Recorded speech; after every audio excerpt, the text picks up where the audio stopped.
as it finishes Tottenham 1, Ipswich Town 2. Here's Ange Postecoglou. That's down to me. That's my responsibility. The inconsistency we're having this year ultimately comes down to kind of me and my approach, and something I need to try and fix and see if I can help the players in that area.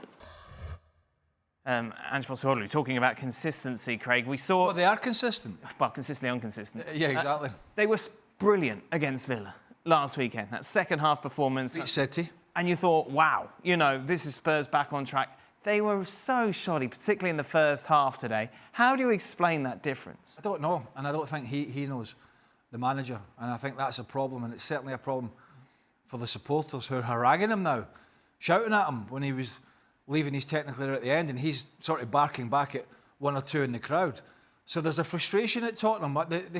The one caveat is there's a bunch of teams only 3 points from third or fourth. Yeah, but come on, you can't get... Look, no, you just lost to Ipswich, you've lost to Crystal Palace. You deserve to win both games. I don't know why you're throwing in caveats. I'm saying that's the only caveat for these teams, that they're actually still in this race for whatever there is they're going. In terms of performances, the one at Palace and the one today are just unacceptable. Ipswich are, a newly promoted side with a young manager, progressive manager, but not a lot of money to spend. They're bargain basement, and they're working with what they're working with. And Tottenham have got some stars, and they can play some great football, but they just, I don't know what it is. There's still a soft underbelly to this Tottenham team. Yeah. And they leave themselves open. And he has yet to find the balance between super attacking good football and proper defending. And I'll say it again, and I keep saying it. If he doesn't, it will eventually cost him his job. If he doesn't find that balance, and you can't say, well, Van de Ven's out, because Dragason's an experienced player, Romero's an experienced player, it's an experienced back four, right? It's an experienced midfield. It's a good front line. It's Ipswich Town, it's at home, you've just picked up a couple of great results.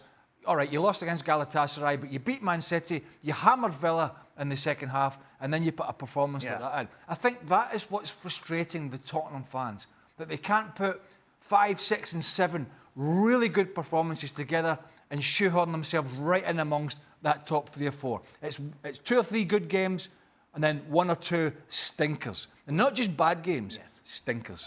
Craig hit the nail on the head, didn't he, Jules, when he's saying there is kind of this soft underbelly to Spurs that you just can't trust? Yeah, absolutely. And I just don't understand how, at this level, you can neglect defending so much. I mean, we every time they've lost, pretty much, not even when they've won, they just can't defend for their lives. And every time we say on the show, like, surely at some point he will sort out set pieces defensively, because they are one of the worst teams I've ever seen at defending set pieces in general, corners especially. And they still keep making the same mistake and conceding goals. Then you think, okay, surely defensive transition, at some point they will get better. Surely they work on it at the training ground. They don't get open like they usually do. And next game, boom, again, they completely left open, exposed defensively. And you think, like, when are they going to improve defensively? When are they going to learn? Whether it's Pedro Porro, but I think it starts from the manager. And we don't have to go back to the Brighton game, where that second half was just... The contrast between how good they were in the first half and how horrible they were in the second half is just mind-blowing. But for him to say before the game, oh, I don't want to control anything, let's just leave the game open and it will be fun. And this is not how you approach a football match when you're a Premier League manager. And especially a manager that has big ambitions in a club that has big ambition to finish top 4. You just can't talk like this. You can't do things like that. And I just don't think they work on defending. This is crazy to say, but I don't think so. I don't think they do. And we saw again today against Ipswich Town in the first half. They look like an under-17 team defensively. Do you know one of the problems, Jules, I think there is, and I may be wrong, is that he would get away with this kind of stuff when he was coaching Celtic. Right. Because they played this very attacking... If anybody watched Celtic in Scotland, when Ange Postecoglou was manager, football was great. But when you gave up possession against most of the teams in the Scottish Premiership, they couldn't hurt you like the teams in the Premier League can. So the things that you could do there You can take the football and your style of play, but you have to be more aware that when you lose the ball in the Premier League, you're more likely to be punished than you are when you're playing in the Scottish League. So in terms of the defensive aspect, I'm not saying was null and void in Scotland, but it was limited because the opponents are limited. In the Premier League, like a lot of other big European leagues, when you lose it, they're hitting you so fast. And I just wonder whether he's still thinking after 18 months he can transport what he did in Scotland that was successful to what he's now doing in England, which is very, very patchy. And he's had over a season now with this side, Frank, and we haven't seen those improvements defensively. And as Jules says, that's got to be a major concern.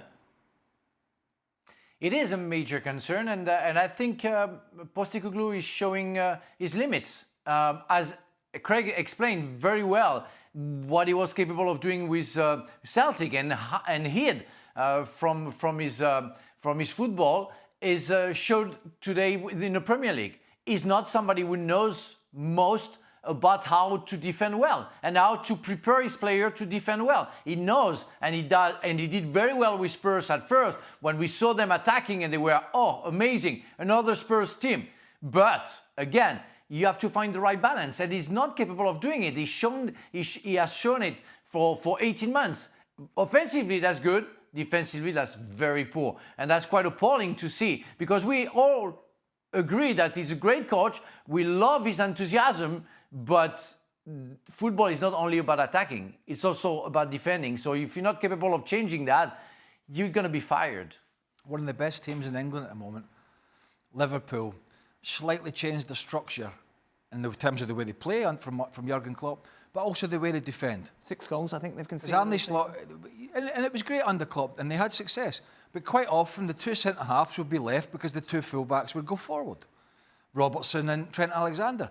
Now, if you watch Liverpool, more often than not, it's a traditional system. When one full-back gets forward, the other full-back tucks in. Because he realises, like most, that the defensive aspect of the game and the defensive shape that you have when you're a super attacking team like Liverpool are, like Tottenham are. They're a very attacking team. But then you have to work on that defensive aspect. It's a little subtle thing that Arne Slot has changed, but I think it's one of the reasons, to quote what you just said, that they've only lost that amount of goals in the Premier League, and guess what? They are top. So it is something that Postecoglou is going to have to look at, because trust me, the fans are getting... And all the good work he's put in seems to be getting chucked down the drain quite quickly. All this great football, and it's fantastic to watch. And now they're saying, whenever you listen to Tottenham fans or watch them, or you watch it, it's like, Mike, to Jules' point, can we just not defend? Yes. Which is something that we used to criticise them for, going, isn't it boring watching Tottenham? They just defend all the time. Now they've gone the complete polar opposite. It's like, right, we're going to make this the most exciting game in the league this weekend. We're going to entertain our fans, which I understand. But entertainment is also defending as well. Defending has not died. If you don't do it, you will not succeed. And at the moment, Tottenham just do not do it well enough.